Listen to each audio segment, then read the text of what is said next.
Selidiki aku, lihat hatiku. Apakah ku sungguh mengasihimu, Yesus? Kau yang Maha Tahu dan menilai hidupku. Tak ada yang tersembunyi bagimu. Selidiki aku, lihat hatiku. Apakah ku sungguh mengasihimu, Yesus? Kau yang Maha Tahu dan menilai hidupku. Tak ada yang tersembunyi bagimu. Telah ku lihat kebaikanmu yang tak pernah habis di hidupku. Ku berjuang sampai akhirnya kau dapati aku tetap setia. Telah ku lihat kebaikanmu yang tak pernah habis di hidupku. Ku berjuang sampai akhirnya kau dapati aku tetap setia.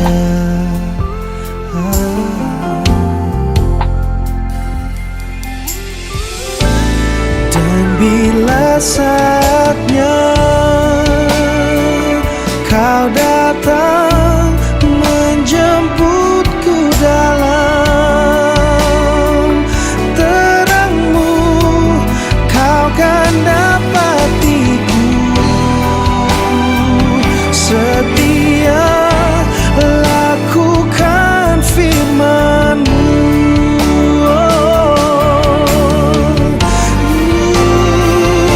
Telah ku lihat kebaikan-Mu yang tak akan habis di hidupku. Dan ku terus berjuang sampai akhirnya kau dapati aku tetap setia. Bapa, ku mau terus setia. Ajarku untuk ikut, ku mau terus setia.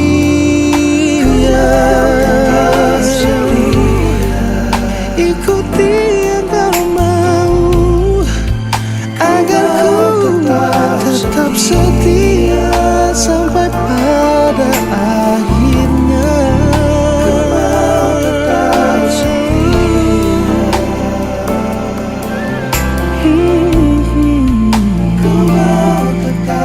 Bapa, ajarku untuk tetap setia, tetap setia.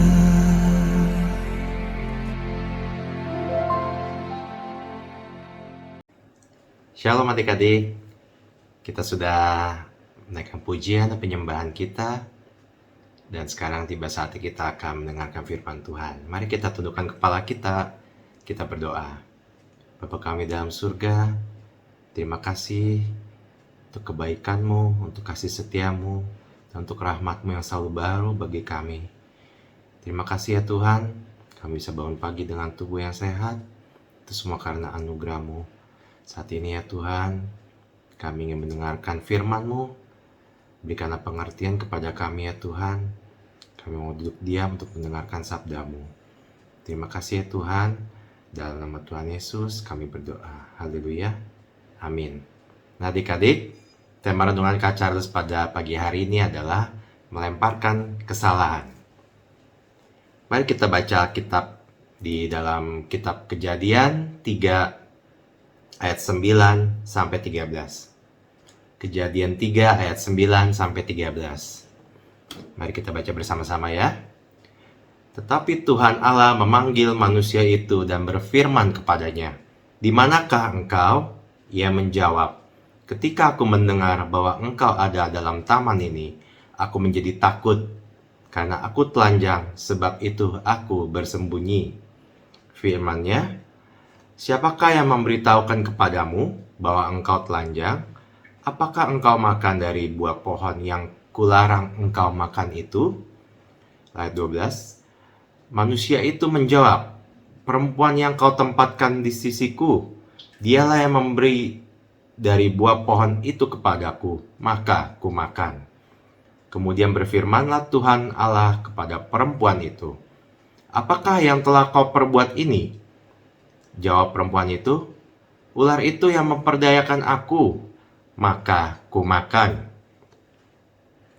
Nah, adik-adik, ada sebuah cerita. Ada seorang anak yang bernama Budi.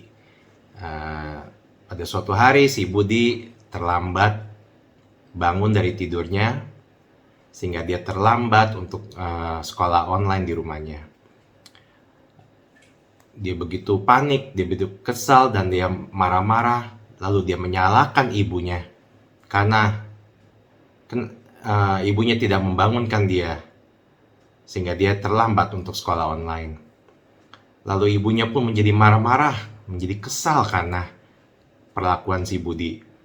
Lalu ayah Budi menanyakan, "Apakah sarapan sudah siap?" Ketika ibu Budi ditanya pertanyaan itu, dia malah marah-marah dan dia menyalahkan ayah Budi karena tidak mau membantu pekerjaan di rumah. Lalu ayah Budi pun menjadi kesal dan marah-marah. Lalu dia keluar rumah dan ada anjing peliharaannya di depan yang bernama si Blacky.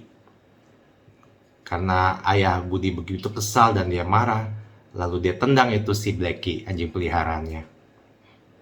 Lalu Blacky pun menjadi kesal dan marah-marah karena ditendang oleh ayah Budi. Nah, lalu ketika si Budi sedang istirahat sekolah online, dia keluar rumah. Lalu di situ ada si Blacky ya, karena Blacky juga lagi kesal, lagi marah-marah. Lalu langsung digigit saja itu si Budi. Ini hanya sebuah cerita ya adik-adik, yang Kak Charles buat ya tentang ya manusia itu memang suka menyalahkan orang lain ya. Manusia suka mencari alasan untuk menyalahkan orang lain dan membenarkan dirinya sendiri. Nah, adik-adik sebagai generasi muda, ya Kak Charles pun juga ya, kita sering bersikap ya seperti Budi, suka melemparkan kesalahan. Padahal kita dengar tadi cerita tadi, ya Budinya kan yang salah ya. Dia telat bangun, tapi dia menyalahkan ibunya dan terjadi kejadian-kejadian seperti itu. Bukankah kita juga sering seperti itu ya adik-adik? Kita membenarkan diri kita merasa diri kita yang paling benar ya. Padahal kita melakukan kesalahan, lalu kita melemparkan kesalahan itu kepada orang lain. Kita sering menyalahkan orang tua kita sering menyalahkan teman kita, kita menyalahkan situasi pandemi seperti ini, dan lain sebagainya. Padahal semuanya itu tidak ada hubungannya dengan kesalahan yang kita buat. Nah, seperti yang kita baca di perikop Alkitab tadi, hal yang sama juga dilakukan oleh Adam dan Hawa. Ketika Tuhan menanyakan mengapa mereka memakan buah terlarang, mereka justru saling melemparkan ke kesalahan. Kita pun cenderung ya menyalahkan orang lain ya. Karena itu ya adik-adik, Kak Charles dan adik-adik sekalian, kita akan belajar ya. Kita harus bertanggung jawab untuk setiap apa yang kita perbuat. Memang berat sih, tetapi percayalah itu semua untuk kebaikan kita. Kadang kalau kita melihat ya, ada orang tua yang memanjakan anaknya. Ketika anaknya jatuh misalnya, ayah atau ibunya pada umumnya akan menenangkan anak itu, lalu menyalahkan pihak lain.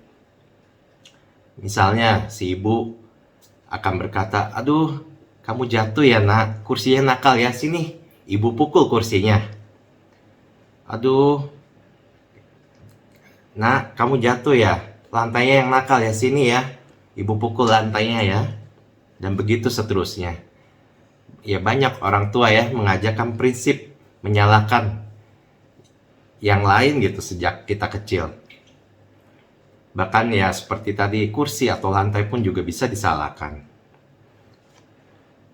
Padahal apa hubungannya kursi, meja, lantai, dan lain sebagainya? Padahal anak itu jatuh karena kesalahannya sendiri, karena tidak berhati-hati ya. Nah inilah, manusia memang suka menyalahkan orang lain. Ya mungkin orang tua menyalahkan anak, anak menyalahkan orang tua, guru menyalahkan murid, atau murid menyalahkan guru, dan lain sebagainya. Nah, sifat saling menyalahkan orang lain ini ya, yang seperti kita baca tadi, ternyata sudah ada jauh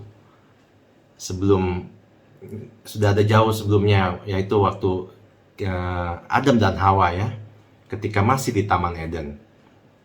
Ketika Adam dan Hawa jatuh ke dalam dosa akibat memakan buah dari pohon pengetahuan yang baik dan yang jahat, yaitu buah terlarang itu, maka manusia sadar bahwa mereka telanjang dan berdosa. Manusia telah jatuh dalam dosa dan kehilangan kemuliaan Allah.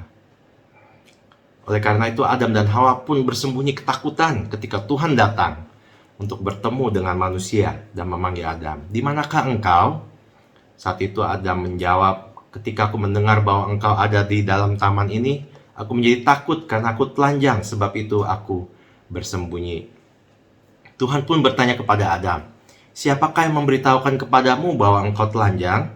Apakah engkau makan dari buah pohon yang kularang engkau makan itu?"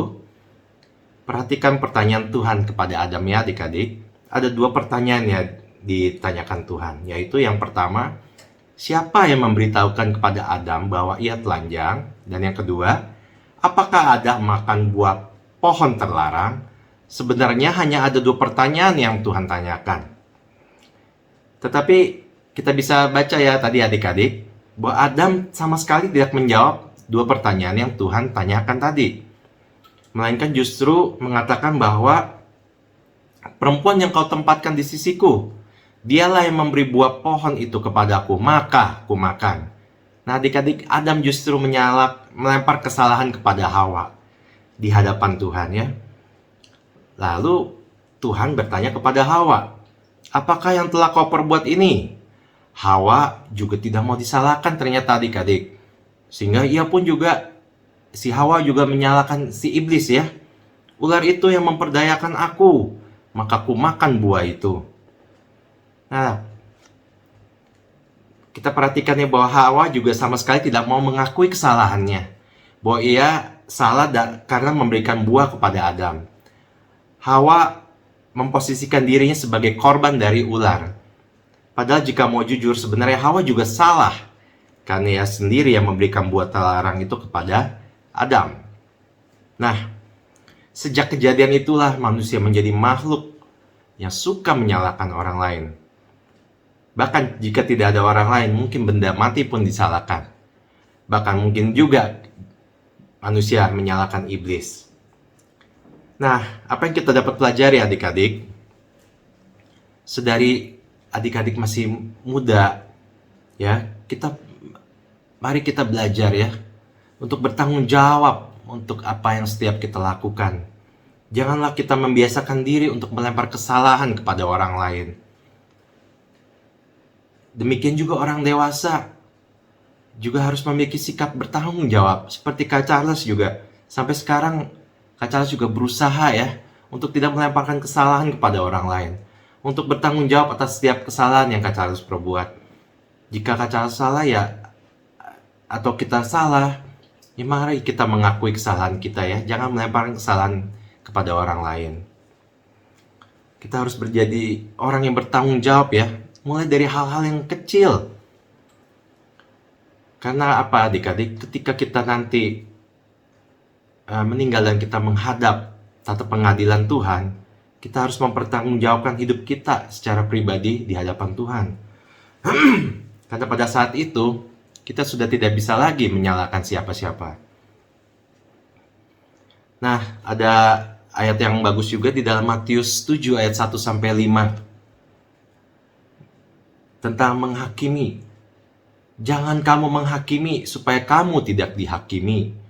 Karena dengan penghakiman yang kamu pakai untuk menghakimi, kamu akan dihakimi. Dan ukuran yang kamu pakai untuk mengukur akan diukurkan kepadamu. Mengapakah engkau melihat selumbar di mata saudaramu, sedangkan balok di dalam matamu tidak engkau ketahui? Bagaimanakah engkau dapat berkata kepada saudaramu, biarlah aku mengeluarkan selumbar itu dari matamu, padahal ada balok di dalam matamu? Hai orang munafik, keluarkanlah dahulu balok dari matamu, maka engkau akan melihat dengan jelas untuk mengeluarkan selumbar itu dari mata saudaramu. Nah, maksud dari perikop ini adik-adik tahu ya, kayu, selumbar itu hanya sekecil ini nih adik-adik. Sedangkan balok, ya mungkin balok yang besar gitu ya. Jadi maksudnya kita harus melihat dulu balok di mata kita, keluarkan dulu. Baru bisa keluarkan selumbar itu dari mata saudara kita gitu. Maksudnya kita introspeksi dulu kesalahan kita. Jangan kita cuma melihat kesalahan orang lain, padahal kesalahan di dalam diri kita mungkin jauh lebih besar dibanding kesalahan orang lain. Maka kita harus keluarkan dulu balok dari mata kita, baru kita bisa mengeluarkan selumbar itu dari mata saudara kita gitu ya. Jangan menghakimi, jangan menyalahkan orang lain.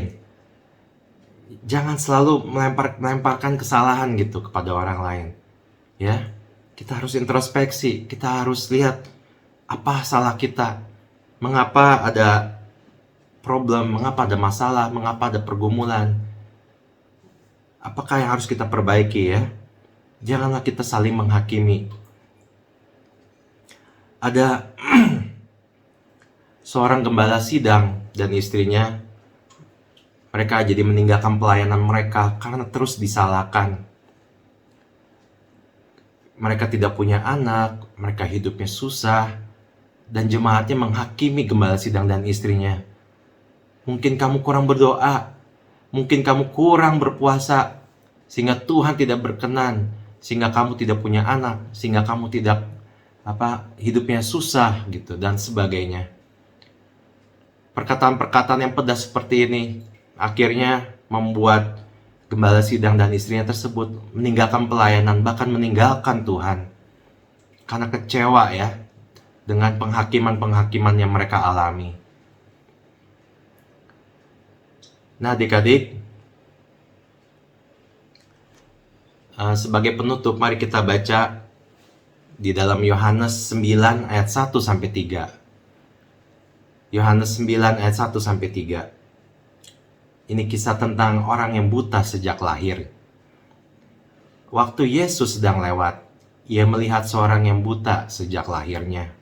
Murid-muridnya bertanya kepadanya, "Rabi, siapakah yang berbuat dosa, orang ini sendiri atau orang tuanya, sehingga ia dilahirkan buta?" Jawab Yesus, "Bukan dia dan bukan juga orang tuanya, tetapi karena pekerjaan-pekerjaan Allah harus dinyatakan di dalam dia." Nah adik-adik, bila ada kesulitan dalam hidup kita, kita sering melemparkan kesalahannya. Begitu juga bila ada teman kita yang mengalami kesulitan, atau ada teman kita yang lahir mungkin cacat, maka kita akan bertanya, siapa yang salah ya? Apakah orang tuanya? Apakah teman kita yang salah? Apa penyebabnya? Dan berbagai begitu banyak macam pertanyaan yang untuk menyalahkan gitu. Ya. Nah, tetapi kita baca di ayat tadi, apa yang Yesus katakan? Bukan dia dan juga bukan salah orang tuanya, tetapi pekerjaan-pekerjaan Allah harus dinyatakan di dalam dia. Nah, di ayat di atas dalam konteks kebutaan yang dialami oleh seorang tunanetra itu, Tuhan Yesus dengan jelas ya mengatakan adik-adik bahwa bukan kesalahan orang itu dan bukan pula kesalahan orang tuanya, tetapi supaya pekerjaan-pekerjaan Allah dinyatakan di dalam dia. Nah adik-adik, apabila kita mengalami kesulitan, kita mengalami masalah, jangan cepat-cepat kita melemparkan kesalahan itu kepada orang lain. Atau jangan kita juga menyalahkan diri sendiri. Atau bahkan yang lebih parah, kita menyalahkan Tuhan. Jangan ya adik-adik, jangan kita menjadi kecewa, jangan kita menjadi lemah ya. Karena Tuhan itu adalah Tuhan yang baik. Dia punya rancangan-rancangan yang indah buat kita semua. Amin. Nah, sebagai ayat penutup ya, Kak Charles ingin bagikan di dalam Roma 8 ayat 28. Dikatakan, kita tahu sekarang bahwa Allah turut bekerja dalam segala sesuatu untuk mendatangkan kebaikan bagi mereka yang mengasihi Dia, yaitu bagi mereka yang terpanggil sesuai dengan rencana Allah. Nah, adik-adik, apapun yang kita alami ya, setiap pergumulan, penderitaan yang kita alami ya, percayalah kepada Tuhan bahwa Tuhan Allah turut bekerja untuk mendatangkan kebaikan bagi kita semua yang sungguh-sungguh mengasihi Dia, yang terpanggil sesuai dengan rencana Allah. Ya, tetap semangat, tetap bersukacita adik-adik. Ketika ada masalah, jangan menyalahkan diri sendiri, jangan melempar kesalahan ke orang lain juga, ya. Kita berdoa, kita minta hikmat kepada Tuhan apa yang harus kita lakukan. Maka Tuhan akan menunjukkan jalan kepada kita. Amin. Untuk firman Tuhan, mari kita tundukkan kepala kita berdoa. Tuhan, terima kasih ya Tuhan untuk firman-Mu pada pagi hari ini.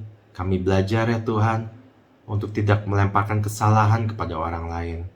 Ampuni kami ya Tuhan, kalau kami masih sering menyalahkan orang lain, kami sering menghakimi orang lain. Ampuni kami ya Tuhan.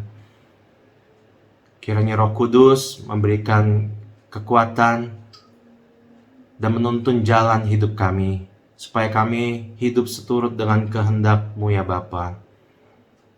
Tuhan, kami mau terus introspeksi diri kami, mengakui kesalahan kami, bertanggung jawab atas setiap kesalahan yang kami perbuat. Meskipun kami masih muda ya Tuhan, tetapi kami mau menjadi orang yang dewasa secara rohani. Kami mau hidup berkenan, kami mau hidup kudus di hadapan-Mu. Terima kasih Tuhan, terima kasih. Hanya di dalam nama Tuhan Yesus, Juru Selamat kami yang hidup, kami berdoa dan mengucap syukur. Haleluya. Amin. Amin. Maju terus adik-adik. Semangat ya. Tuhan Yesus memberkati.